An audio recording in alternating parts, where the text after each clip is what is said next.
Welcome to Your Personal Power Pod, a podcast about aligning yourself with the life you want. And here are your hosts, Sandy Abel and Shannon Young. Shannon, another beautiful day in the neighborhood. We're going to talk about fun stuff today. Hi, Sandy. Happy holidays to you. Yes, happy holidays to you too. So, we're talking about holiday traditions and this time of year, which is super fun. At least it always has been in my world. And sometimes the change that comes when things shift. Yes. So holidays are very important for a whole lot of reasons. They're a time of love and joy and celebration of family and friends. They're about celebrating each other and other things. Sometimes we have holidays about celebrating our country or celebrating our religion or celebrating all kinds of things. It's very exciting and fun to have those holidays that exemplify the importance of things in our lives. Yep. And this time of year, there are a lot of holidays. It seems like, at least in the United States, a lot of people start with Halloween and then they move to Thanksgiving, and then there's Christmas or Kwanzaa or Hanukkah, and then there's New Year's. All kinds of different events that we celebrate, and they all have special meaning to people in different ways. Mm-hmm. And we create traditions around those.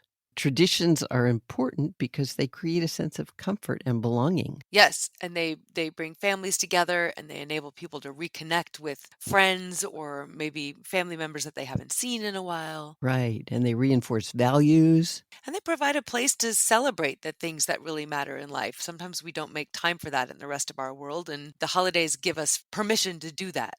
Exactly. And they serve as an avenue for creating lasting memories for families and friends and community. And they offer an excellent context for meaningful pause and reflection and sharing those things with other people. Right. Yes. Traditions are very special. And I remember we always had several when I was a kid.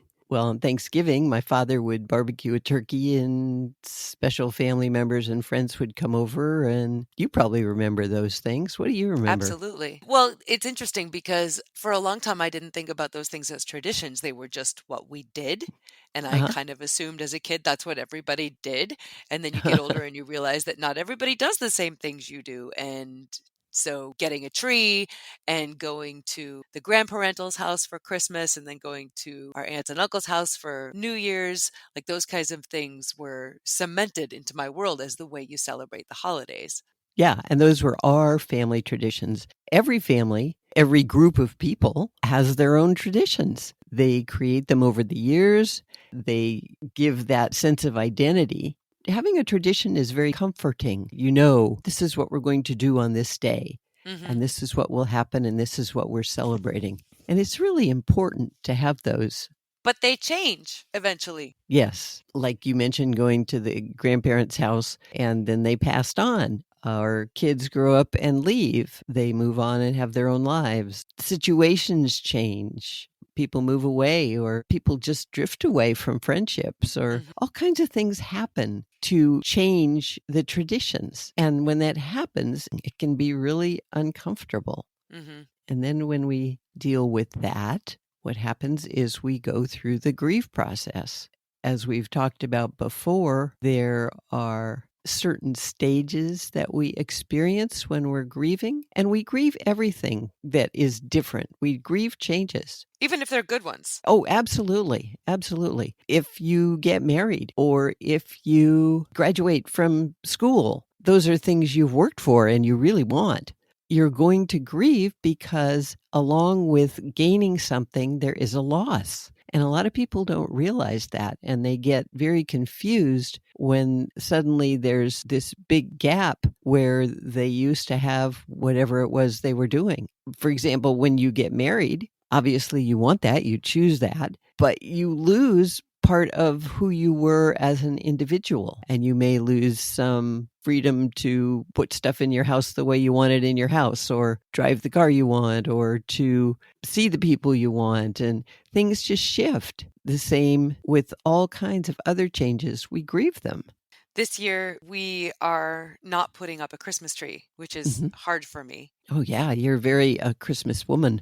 Yes, but we got a very adorable, cute little puppy in May who turned into a very adorable, huge puppy by now, who is still a puppy. So she's chewing on everything. And if we put a tree up, that would be a constant source of concern for me and a constant source of chew toys for her. And so we're not doing a tree. And that's really hard for me. It has been a little bit of a challenge to make it feel Christmassy in my house without the Yes, tree. that's a great example of a tradition that has great meaning for you, and it has to change. And it's hopefully a temporary change. At some point, she will get older and learn not to eat the tree or Mhm. the ornaments. For right now, for this year, that's a big change. Yeah. Are you experiencing the grief process? Maybe not grief per se, but there is a feeling of Yeah. loss Yeah. and just an attempt to make it feel Christmassy. My husband is not a huge holiday fan. Mhm. The holidays are entirely too people-y for him.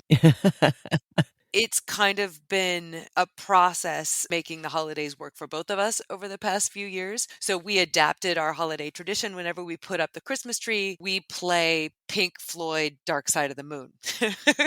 That's how we work together to create Christmas in our house. And that became your tradition. It became the signal to me that it was time to fall into the holiday spirit. We haven't done that. And Yeah. so even though I've put up decorations, Uh-huh. it's like every night I take a bath, and that is the signal to my body that it is time to unwind and fall asleep. And if I Right. don't take a bath, I struggle to fall asleep. So it's that Right. same kind of thing. Like there's not so much grief, but I just don't know how to move into the phase I need to be in to feel Yeah. the way I want to feel. Well, can you just play Dark Side of the Moon anyway? I suppose we could do that, and we probably will Christmas morning. How to move ahead to feel the way I want to feel is kind of what we're talking about today. There isn't so much huge grief, but there is a little bit like, I don't know how to move forward. Yeah, and that's what happens when things shift or when things change. We have to create new ways of looking at things and of doing things. Mm-hmm. Still try to recapture the emotions that went with the old ways. Yeah. And that can be a challenge. When we go through a change and experience parts of grief, there are several stages that we go through.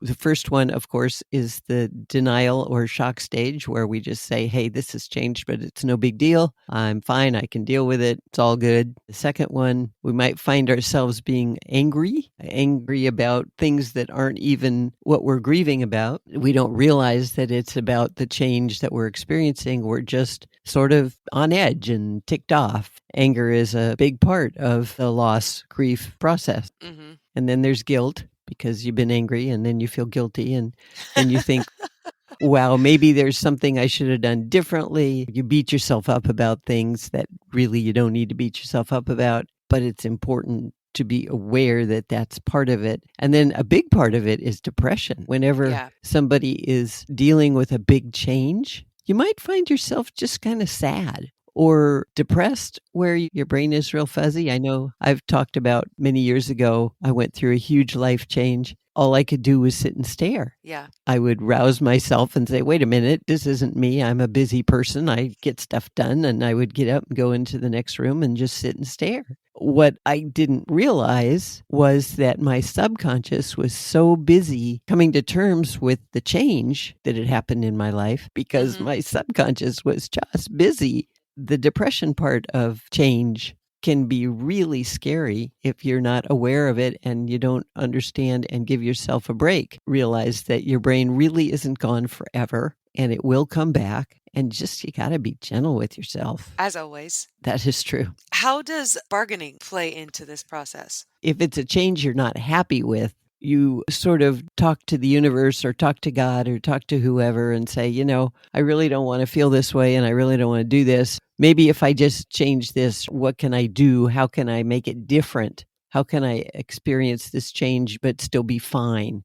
Mm-hmm. You sort of bargain with whatever your higher power is and with yourself on ways to make it better so you can move through it. And then finally, there's acceptance, which is coming to terms with the fact that things are different. Yes. But I know in my life, these stages, they kind of come and go at different times. It's not like you move through them one after the other and then you're done. Right. Wouldn't it be nice if you did?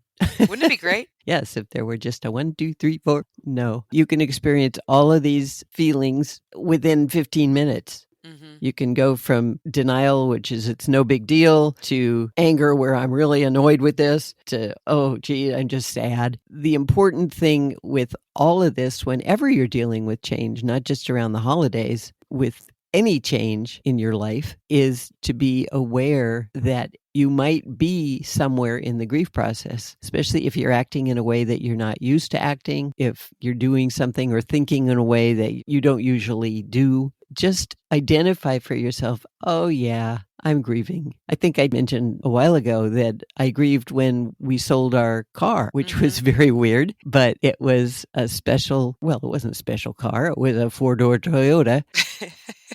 We had it for 10 years. It held memories of you and your brother and your friends. We used to carpool in that car. We used to go on vacations in that car. We used to go out to eat or go to McDonald's. Whatever we did, that car was a big part of it. And when we finally sold it because it broke and got a much fancier, newer, nicer car, I was really sad. It took me about a week to figure out that, oh, I loved that car because I loved all the memories it held. Mm-hmm. It held you and Brian in the back seat, giggling and having a great time. It held all the adventures we went on. Of course, the new car was great, and I did move past it. It took about a week. I would have been really scared if I hadn't understood that I'm just grieving my car, which is a very weird thing, and you don't think about that. That is what we do with change around the holidays, especially. If people have passed on, if you can't have your tree, and that's a big part of Christmas for you. I know you're a very big Christmas person. That's huge. So it's going to impact how you feel about it all. What point in that process do we start to move ahead? Do we have to wait until you go through all those different steps, or can you just kind of try to hack out a path through it? Yeah. I think the first part is to identify what you're experiencing. And acknowledge it. Oh, yeah, there's that darn old grief process again. And then say, but things were great. And you need to be able to celebrate where you are. Like you don't have a tree, but you still have the memories of your tree, and you will be able to reclaim it. And that's good. And you talk yourself through it, and you figure out other ways to deal with it. So you celebrate what was and keep it in your heart, but then find the joy with what is. And you create new traditions. If you're used to having people like we're used to having 12 people at dinner on Thanksgiving, and this year we had 5. It was a great 5. They were people we love. It's you and Matt and a dear friend, but it was very different. And we created a new tradition where it's about the people who are available to celebrate with us, because Thanksgiving is about celebrating and being thankful. You move ahead with new traditions, like you with your tree. This year, you're going to do something different. You may do something that you really like, and it might become part of your new tradition, or it might just be a placeholder for your tree. So I think that's important to recognize. Just because you start something new doesn't mean you have to hang on to it. Try things on. Like my husband and I did a couple of years where we said, okay, what can we do here that will make you feel included and happy, and me feel included and happy? Not everything we tried worked. Exactly. And you try them on, like you said, and see what works. What works this year may not work next year. Right. Or it may be a new thing that you want to incorporate for the next 10 years. And that in and of itself could be the tradition, that you do something new and different every year. Exactly. Oh, that's great. That's a fun new tradition, is to be adventuresome and find new, exciting things to do. Yeah. So it's important to remember that the holidays and traditions are not about the what. It's not about what you do. It's really not about the tree. It's about why you do it, which is to celebrate whatever it is that you're celebrating. And if you can remember that holidays and traditions are about family and friends and love and gratitude and celebrating the joy of living and finding ways to work with that, all your holidays will be wonderful, even when they shift. Oh, I like that. Thank you for being part of my holidays for my entire life. Oh, well, my goodness. Thank you. You always make them wonderful and joyful because you bring joy where you go. You're pretty incredible. As are you. So wrap us up. Okay. So most of us have holidays that we use to celebrate something or someone. Holidays can be religious, cultural, or personal, and they're about joy, celebration, and gratitude. We often create traditions around how we celebrate the holidays. We do that because traditions create a sense of comfort and belonging, and the reality is that traditions can change over time. With change, sometimes comes loss, which can then create grief. And the grief process is a normal part of change, but can be really uncomfortable and frightening if you're not prepared for it. There are several stages in the grief process, and it's important to pay attention if you find yourself in one of those and be gentle with yourself. When traditions change, we can still move ahead by remembering what we are celebrating, appreciate what was, find the joy of what is, and create new traditions. Beautiful. Thank you. So we're going to go have a fabulous holiday season, and I hope our listeners also have a wonderful holiday season, even if things have shifted in their world. Absolutely. So much love to everyone and their families. Absolutely. Absolutely. Happy holidays, Sandy. Happy holidays, Shannon, and happy holidays to everybody. We want to hear from all of you, whether it's your stories about how self-esteem and personal power affect your life, or if you have topics you'd like us to address in future episodes, we'd love for you to let us know what those might be. We'd also appreciate it if you wanted to review our podcast, and to do so, you can visit yourpersonalpowerpod.com, click contact, and drop us an email. You can also do so wherever you stream. And if you'd like to make changes in your personal or business life, spending time with a coach can make all the difference. Sandy is offering a free consultation, so contact her at sandy@insidejobscoach.com and put coaching in the subject line to schedule a free call. Thank you so much for listening to Your Personal Power Pod. We look forward to hearing from you. And until next time, find your power and change your life.